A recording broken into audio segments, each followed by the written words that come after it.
everyone, welcome back to the channel Study Warehouse. My name is Kansha Verma and I'm back with another video. So आज हम discuss करने वाले हैं how can you score 65 plus out of 70 in physics. So सब लोग आपको बोल रहे होंगे कि 3 ही महीने बचे हैं and you can't improve your score. So वो डर important भी है because अगर आप पढ़ाई को सीरियसली नहीं लोगे so you won't be able to score well. But if you think 3 महीने में कुछ नहीं हो सकता है then this video is not for you. If you are someone who is willing to do hard work and smart work, so यहाँ हम discuss करेंगे कैसे आपको पढ़ना है, क्या चीज़ें इंपॉर्टेंट है so that you can score well. आप सब लोग यही सोचोगे कि एनसीईआरटी में तो चैप्टर छोटा लगता है बट जब हम नोट्स बनाते हो तो एटलीस्ट वो 30 to 40 पेजेस के अराउंड ले लेता है, राइट. सो ऐसा तो नहीं है कि आपका पेपर कल ही है. सो आपके पास इनफ टाइम है, आपके पास 3 महीने हैं to prepare for that. Student watching this video can be a slow learner, maybe वो एवरेज हो, मे बी अबव एवरेज, और उससे सिर्फ इंपॉर्टेंट टॉपिक जानने हो. सो मेक श्योर आपके पास एक पेन और पेपर है.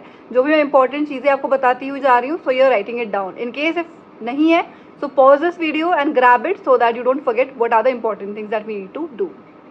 You have 14 chapter in physics, so make sure you are having some target, weekly target आप रख सकते हो. उसी के साथ साथ आप कुछ रिवॉर्ड भी रख सकते हो in case if you are able to complete this, तो ये रिवॉर्ड है. फॉर एग्जाम्पल अगर आप चाह रहे हो कि एक वीक में you are able to do 3 chapters in physics, अगर वो कंप्लीशन हो जा रहा है along with numerical theory and conceptual question, then जो संडे रहता है आप मेक श्योर कर सकते हो you are spending your time with your friends और मे बी कोई मूवी वगैरह देख रहे हो. But in case if you not able to do that then you are spending your Sunday studying that particular chapter और topic और whichever is left. As I told you early आपके पास 3 महीने हैं, तो अगर आप वन शॉट देखोगे तो बहुत ज़्यादा ही शॉर्ट में हो जाएगा. वन शॉट आपको तब देखना चाहिए जब आपका 1 महीने बाद आपका एग्जाम हो और maybe after 15 days just to revise those topic. अभी आप डिटेल वीडियो देख सकते हो and make sure you are making your notes as well. When you are watching detail lectures तो उसमें आप नोट्स बनाते हुए चलोगे, नोट्स के साथ साथ डेरिवेशन वगैरह करोगे, डेरिवेशन से लिंक्ड आप न्यूमेरिकल भी करते हुए चलो. Also you can make a sheet जिसमें आपके सिर्फ फॉर्मूला वगैरह लिखे हुए हैं. So whenever you are doing numerical make sure you are going through that so that आपके न्यूमेरिकल सही हो. एंड ऑल्सो न्यूमेरिकल में जनरली डायरेक्टली वैल्यू पुटिंग वाले क्वेश्चन आते हैं सो दैट आपका एक कॉम्पैक्ट फॉर्म में रहेगा, तो that will be very useful for quick revision. Weightage की अगर हम बात करते हैं तो सीबीएसई ने यूनिट वाइज कैटेगराइजेशन कर रखा है, not chapter wise. So approximately अगर आप देखोगे सभी का वेटेज सिमिलर है. So let's just discuss important topics क्या रहेंगे from each chapter. As you know मैं बहुत बार बोलती हूँ कि नोट्स बहुत इंपॉर्टेंट है. अगर आपने अभी तक नहीं बनाए हैं तो टेलीग्राम का लिंक आपको डिस्क्रिप्शन बॉक्स में मिल जाएगा. So go through that and download notes from there. Once you are done with forming your notes, आपके सारे डेरिवेशन प्रॉपर्ली आपने कर रखे हैं, फॉर्मूला शीट वगैरह है, PYQs आप कर चुके हो, सो you can follow sample paper. तो कौन सा सैम्पल पेपर आपको फॉलो करने चाहिए? सो आपको ओसवाल पब्लिकेशन के सैम्पल पेपर फॉलो करने चाहिए. यहाँ पे आपको प्राइस वगैरह सब लिस्टेड रहेगा, so you can just go check it out. Also you can see 1 से लेके 6 तक इसमें क्या है सॉल्व पेपर्स हैं. सो इसमें आंसर आपको ऑलरेडी मिल जाएगा. What are the important points जो आपको लिखने हैं सभी इसमें गिवन है. 7 से लेके 10 तक अनसॉल्व पेपर्स हैं बट इसका भी सोल्यूशन आपको मिलेगा. You can see the QR code over there. So if you scan this so solution will be visible to you. Also इसमें ब्लूप्रिंट के बारे में भी यहाँ पे इन्फॉर्मेशन दे रखी है so you can have the classification of the weightage. But as I told you physics में जो है ऑलमोस्ट सभी यूनिट का वेटेज जो है ऑलमोस्ट इक्वल ही है. अपार्ट फ्रॉम दैट oswal.io एक प्लेटफॉर्म है जहाँ पे आप क्वेश्चन प्रैक्टिस कर सकते हो. सो लिंक आपको इन सभी चीज़ों का डिस्क्रिप्शन बॉक्स में मिल जाएगा. So make sure you are going through that. जब आप डिटेल लेक्चर्स देख रहे हो, क्वेश्चन प्रैक्टिस कर रहे हो, डेरिवेशन कर रहे हो, तो ऐसा हो सकता है कि आपको कोई डाउट आए.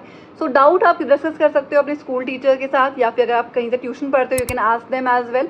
Also you can use Google lens. Google lens से आप करोगे तो आपको सोल्यूशन इमीडिएटली मिल जाएगा. Make sure you are just going through 2 or 3 websites ताकि आपका जो एक्यूरेसी है वो सही हो. ऐसा ना हो कि जिस वेबसाइट से आपने देखा है वो इनकरेक्ट है.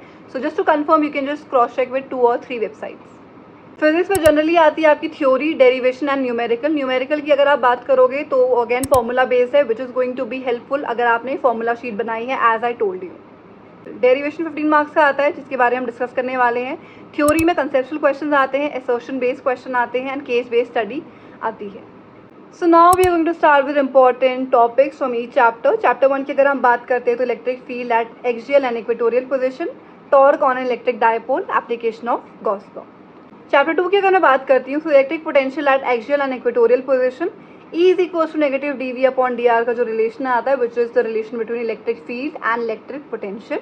Capacitance of parallel plate capacitor and combination of capacitor जो कि पैरेलल में होता है या फिर सीरीज में होता है. Now if I talk about chapter 3 so drift velocity, Ohm's law, combination of cells, Wheatstone bridge.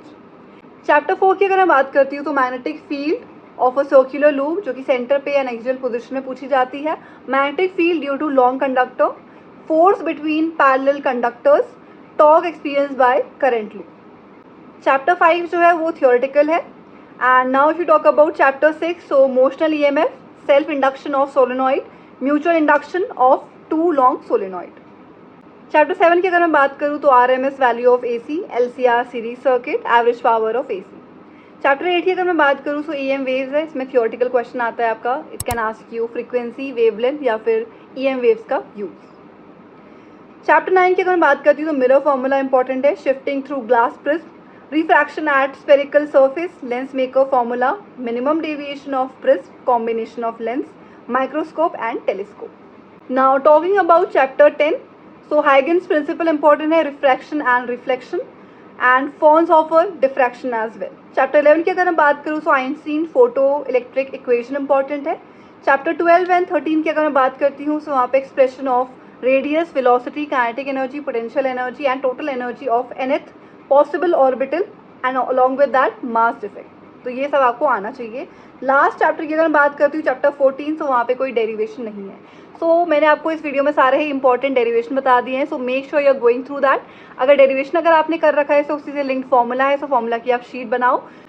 So that's it for today's video. I hope you liked it. Please give it a thumbs up, share with your friends, subscribe to the channel, and I'll see you in the next video. Bye bye.